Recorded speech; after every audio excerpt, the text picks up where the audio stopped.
శ్రీమాత్రే నమ. జయ గురు దత్తాత్రేయ నమ. ఈ వీడియోలో మనం కన్యా రాశి వారికి జూన్ 16 నుంచి 30 మధ్యలో జరగబోయే పక్ష ఫలితాలు పరిశీలిద్దాం.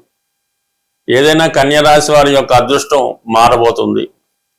ప్రస్తుతం ఈ జూన్ 22వ తారీఖు వరకు కూడా దశమ స్థానం అందే బుధగ్రహ సంచారం. ఇది మీకు కొన్ని కొత్త అవకాశాలు తీసుకురావడం జరుగుతుంది. మీలో ఉన్నటువంటి నైపుణ్యానికి తగిన గుర్తింపు రావడం జరుగుతూ ఉంటుంది. అది విద్యార్థులకు కానీ వ్యాపారస్తులకు కానీ బుధగ్రహం చాలా అనుకూలంగా సహకరించడం జరుగుతుంది.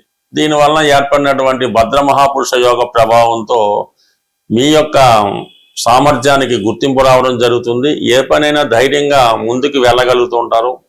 ఇతరులు మీ సహాయాన్ని కోరే ప్రయత్నంలో వారికి మీరు చక్కగా సహాయ సహకారాలు అందించడం జరుగుతుంది. దాంతో పాటుగా రవితో కలిసి సంచరించడం జరుగుతుంది. ఈ నెల 22 వరకు బుధుడు దశమ స్థానంలో ఏర్పడిన బుధాదిత్య యోగం, దశమ స్థానంలో దిగ్బలుడైనటువంటి రవిగ్రహ ప్రభావంతో ఈ బుధాదిత్య యోగం విద్యార్థులకు బాగా ఉపయోగపడుతుంది.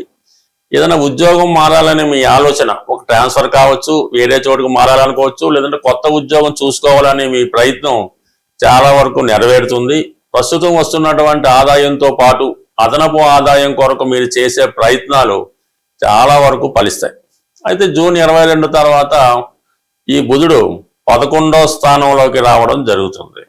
ఇది ఒక విధంగా మీ జీవితానికి ఒక టర్నింగ్ పాయింట్ లాంటిదనే చెప్తాను. ఎందుకంటే అక్కడ ఉన్నటువంటి గురువుతో కలిసి సంచరించడం అన్నది మామూలు విషయం కాదు. ఇక్కడ చతుర్థాధిపతి సప్తమాధిపతి అయినటువంటి గురువుతో కలగడం వల్ల మరి వివాహపరంగా మీరు ఎదుర్కొంటున్నటువంటి సమస్యలకి పరిష్కారం దొరుకుతుంది. వేరువేరుగా ఉన్నటువంటి భార్యాభర్తలు ఒకే చోటికి ఒకే మాట మీదకి రావడం జరుగుతుంటుంది. అలా కొత్తగా వివాహ ప్రయత్నాలు చేస్తున్న వాళ్ళకి ఇది చాలా అనుకూలమైనటువంటి సమయం.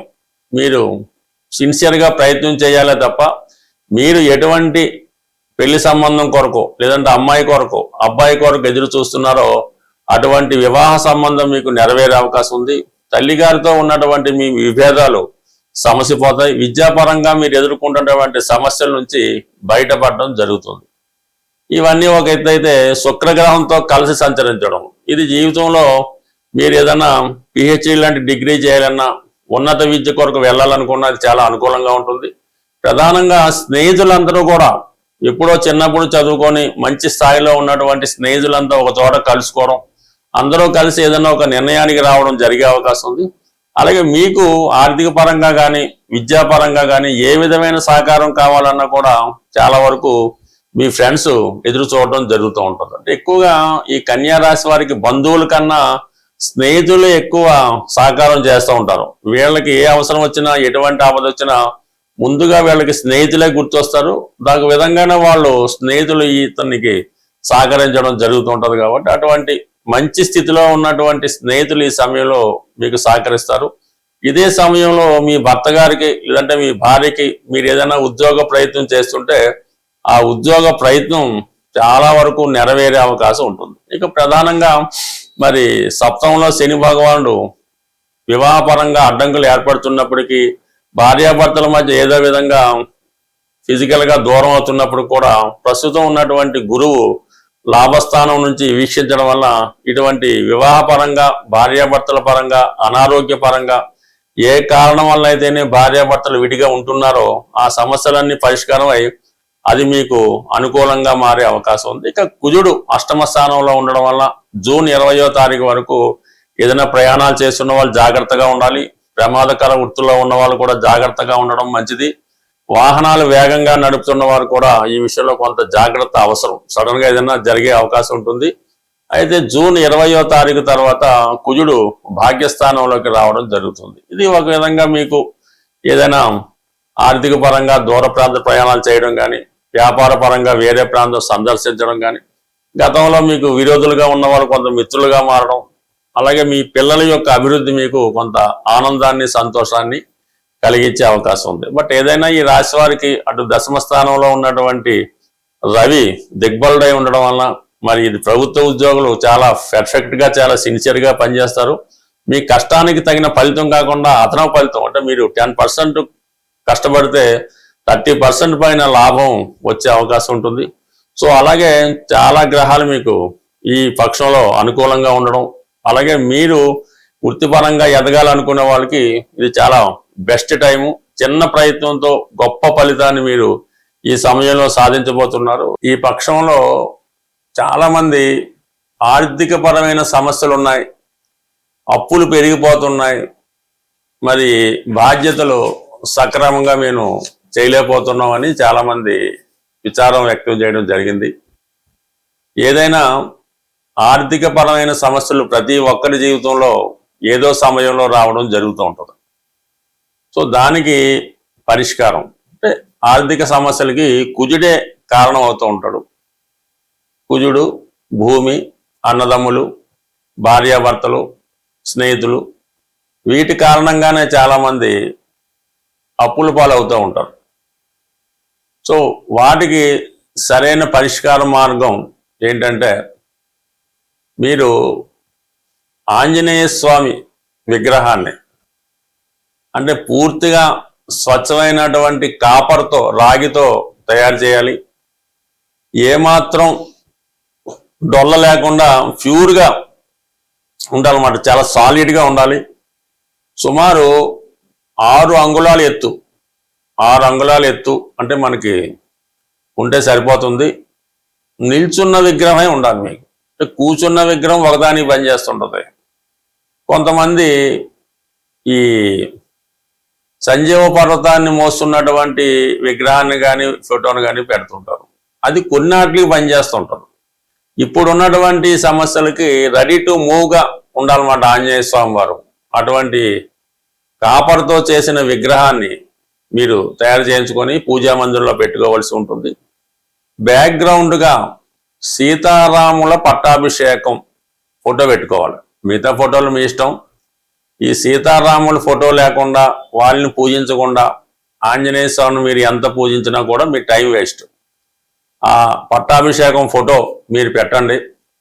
ఆంజనేయ స్వామి వారిని అంటే మామూలుగా స్థాపించి ప్రతి మంగళవారం కేవలం సింధూరంతో పూజించాలన్నమాట. అది మీ యొక్క విగ్రహాన్ని దీన్ని బట్టి సింధూరంతో కొంతవరకు హనుమాన్ యొక్క అష్టోత్తరంతో ఏదో విధంగా ఆంజనేయ స్వామి వచ్చినా రాకపోయినా ఏదో విధంగా 108 సార్లు పూజించి, మరి రామరక్షా స్తోత్రం చాలా ఇంపార్టెంట్ అన్నమాట. జీవితంలో ఎటువంటి కష్టాలైనా దూరం చేస్తూ ఉంటుంది. ఈ రామరక్షా స్తోత్రాన్ని పారాయణ చేయడం వల్ల, పఠించడం వల్ల ఇలా ఒక 8 మంగళవారాలు చేయాలి. ప్రతి మంగళవారం కూడా మీరు ఎంత రుణం ఉంది, సుమారు మీకు ఒక 10 కోట్ల అప్పు ఉందనుకుందాం.